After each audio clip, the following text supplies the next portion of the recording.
AP 24 news पर वक्त हो गया है दिन भर की 10 बड़ी खबरों का। देश के प्रधानमंत्री ने आज पीएम स्ट्रीट वेंडर स्वनिधि के तहत उत्तर प्रदेश के लाभार्थियों के साथ वीडियो कॉन्फ्रेंसिंग के माध्यम से वार्ता की। इस वार्ता के दौरान उत्तर प्रदेश के मुख्यमंत्री भी मौजूद रहे। प्रधानमंत्री निधि योजना के तहत रेहड़ी और पटरी दुकानदारों को 10,000 तक का कर्ज दिया जा रहा है, जिसमें प्रधानमंत्री ने लोगों से वार्ता के दौरान लॉकडाउन के समय उनको आई मुश्किलों के बारे में जाना और लोगों ने बताया कि नगर निगम द्वारा उन्हें काफी मदद मिली और वो अपना काम फिर से शुरू कर पाए हैं। प्रधानमंत्री ने लोगों को आश्वासन दिया कि अधिकारी उनसे मिलकर उनकी समस्याओं को दूर करने में उनकी पूरी सहायता करेंगे। प्रधानमंत्री ने कोरोना वायरस की वजह से लोगों को आई परेशानियों का जिक्र करते हुए कहा कि जिस तरह से आप लोगों ने तकलीफों का सामना किया है और नियमों का पालन किया है, उसके लिए मैं आपको बहुत बहुत धन्यवाद देता हूं और जल्द ही हम इस महामारी को पूरी तरह से हराएंगे। पीएम स्वनिधि योजना के अंतर्गत प्रदेश में अब तक 7 लाख से अधिक पटरी दुकानदारों का रजिस्ट्रेशन कराया जा चुका है। भारत और अमेरिका के बीच तीसरी 2+2 मंत्री स्तरीय बैठक नई दिल्ली के हैदराबाद हाउस में हुई। इस सिलसिले में अमेरिका के विदेश मंत्री माइक पॉम्पियो और रक्षा मंत्री मार्क टी एस्पर की भारत के रक्षा मंत्री राजनाथ सिंह और भारत के विदेश मंत्री एस जयशंकर के साथ वार्ता हुई। इस बैठक में सुरक्षा संबंधित मुद्दों पर विचार विमर्श करने के साथ साथ वैश्विक मुद्दों पर भी चर्चा हुई। आपको बता दें कि अमेरिका में होने वाले चुनाव से पहले ट्रंप सरकार की ये आखिरी उच्च स्तरीय बैठक है। माइक पॉम्पियो ने वार्ता में शामिल होने से पहले दिल्ली स्थित वॉर मेमोरियल पहुंचकर शहीदों को श्रद्धांजलि अर्पित की। इस दौरान माइक के साथ मार्क एस्पर भी मौजूद रहे। इस बैठक से भारत को अमेरिका के क्रूज मिसाइलों और बैलिस्टिक मिसाइलों से जुड़ी तकनीक के बारे में जानना आसान हो जाएगा। जम्मू कश्मीर में सुरक्षा बलों के हाथों एक और बड़ी कामयाबी लगी है। सुरक्षा बलों ने जम्मू कश्मीर क्षेत्र में रहने वाले एक आतंकवादी को पकड़ लिया है। पुलवामा में सुरक्षा बलों और आतंकवादियों की हुई मुठभेड़ में एक आतंकवादी मारा गया। उसके बाद खुद को सुरक्षा बलों के बीच घिरा पाकर 2 आतंकवादियों ने सरेंडर कर दिया। पकड़े गए दोनों आतंकवादियों में से एक की उम्र 20 साल है तो वहीं दूसरे की 21 साल है और दोनों ही आतंकवादी सोपोर शहर के रहने वाले हैं। पकड़े गए आतंकवादियों के पास से एक राइफल और अन्य सामग्री बरामद की गई है, मगर अभी आतंकवादियों की पहचान का खुलासा नहीं किया गया है और मामले की जांच की जा रही है। सेना के अनुसार सुरक्षा बलों ने पुलिस द्वारा मुहैया कराई गई सूचना के आधार पर जिले के अवंतीपोरा क्षेत्र के नूरपोरा में एक संयुक्त अभियान शुरू किया गया था, जिसमें एक आतंकवादी को मारा गया और 2 ने आत्मसमर्पण किया है। इलाहाबाद हाई कोर्ट ने गोवध कानून के तहत जेल में बंद रामू उर्फ रहीमुद्दीन की जमानत की प्रार्थना पर सुनवाई करते हुए कहा कि यूपी में निर्दोषों के खिलाफ गोवध कानून का दुरुपयोग हो रहा है।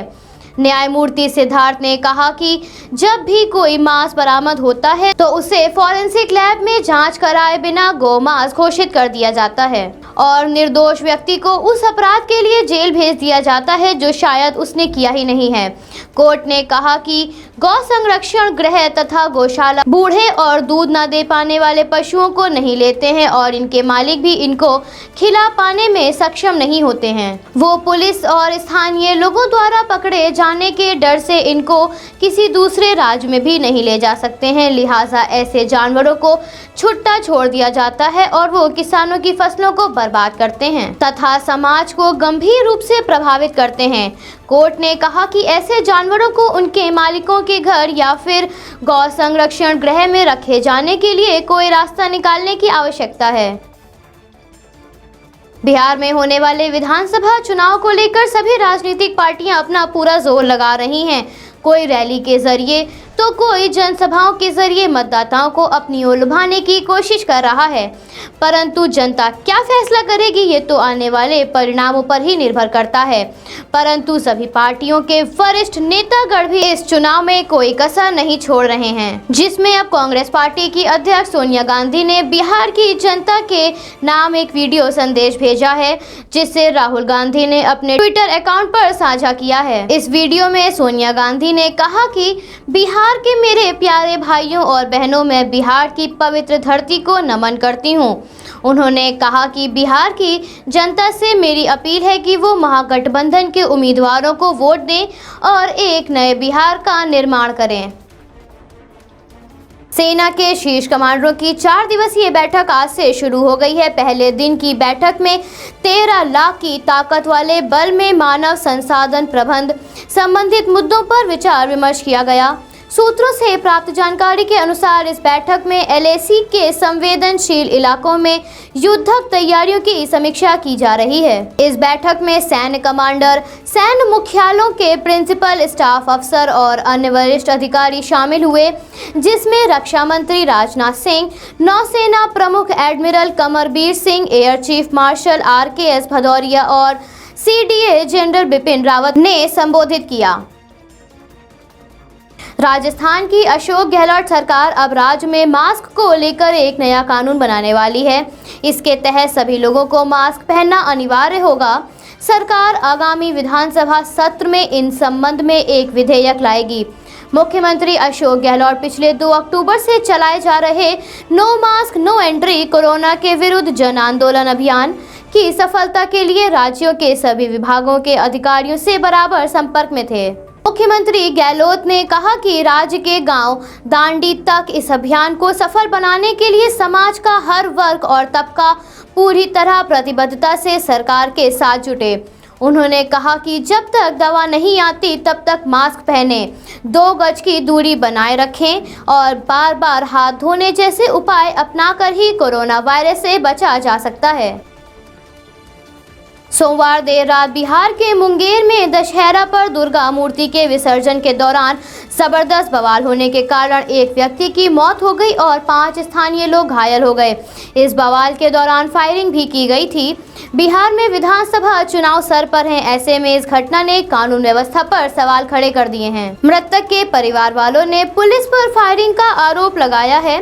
हालांकि पुलिस ने इन आरोपों को खारिज करते हुए कहा कि कुछ लोगों ने जानबूझकर पथराव किया और फिर सरेआम फायरिंग शुरू कर दी। इस झड़प में 17 पुलिसकर्मी भी घायल हुए हैं। पुलिस के अनुसार 12 राउंड हुई फायरिंग में गोली लगने से 18 वर्षीय अनुराग कुमार की मौके पर ही मौत हो गई थी, जबकि 5 अन्य लोग घायल हो गए थे। घायलों को मुंगेर के सदर अस्पताल में भर्ती कराया गया है। पुलिस ने 100 से ज्यादा लोगों को गिरफ्तार कर लिया है और पूछताछ कर रही है। गुजरात के मुख्यमंत्री नितिन पटेल ने महबूबा मुफ्ती के हालिया बयान पर नाराजगी जाहिर करते हुए महबूबा मुफ्ती को उनके परिवार के साथ पाकिस्तान जाने की सलाह दी। आपको बता दें कि अनुच्छेद 370 पर महबूबा मुफ्ती ने एक बयान जारी किया था, जिसके एवज में गुजरात मुख्यमंत्री ने कहा कि अगर महबूबा मुफ्ती को भारत और उसके कानून पसंद नहीं हैं, तो उन्हें कराची चले जाना चाहिए। पटेल जी ने वडोदरा के कुराली गांव में चुनाव के लिए एक सभा को संबोधित करते हुए कहा कि प्रधानमंत्री मोदी और गृह मंत्री अमित शाह देश की सुरक्षा के लिए अनुच्छेद 370 को हटाया और नागरिकता संशोधन बिल को लेकर आए। उन्होंने ये भी कहा कि महबूबा मुफ्ती पिछले 2 दिन से अनर्गल बयान दे रही हैं। उन्होंने कहा कि अगर वो चाहें तो करजन तालुका की जनता उन्हें हवाई टिकट के लिए पैसे भेज सकती है ताकि वो पाकिस्तान चली जाएं। ये सबके लिए बेहतर होगा। कल का IPL का मुकाबला किंग्स 11 पंजाब और कोलकाता नाइट राइडर्स के बीच रहा। किंग्स 11 पंजाब के ओपनर मनदीप सिंह ने जबरदस्त 66 रन की नाबाद पारी खेली, जिसमें उन्होंने क्रिस गेल के साथ 100 रन की साझेदारी की और अपनी टीम को आसान जीत दिलाई। कोलकाता ने पहले बल्लेबाजी की और किंग्स 11 पंजाब की टीम को 149 रन का लक्ष्य दिया। मनदीप ने ताबड़तोड़ और नाबाद पारी खेलने के बाद अपने पिता को याद करते हुए कहा कि मेरे पिता कहते थे कि हर मैच में नॉट आउट रहा करो, तो वाकई ये लम्हा मेरे लिए बहुत खास है। मनदीप ने 66 रन तक पहुंचने के लिए 56 गेंदों पर 8 चौके और 2 छक्के लगाए थे। Bureau report AP24 news Lucknow.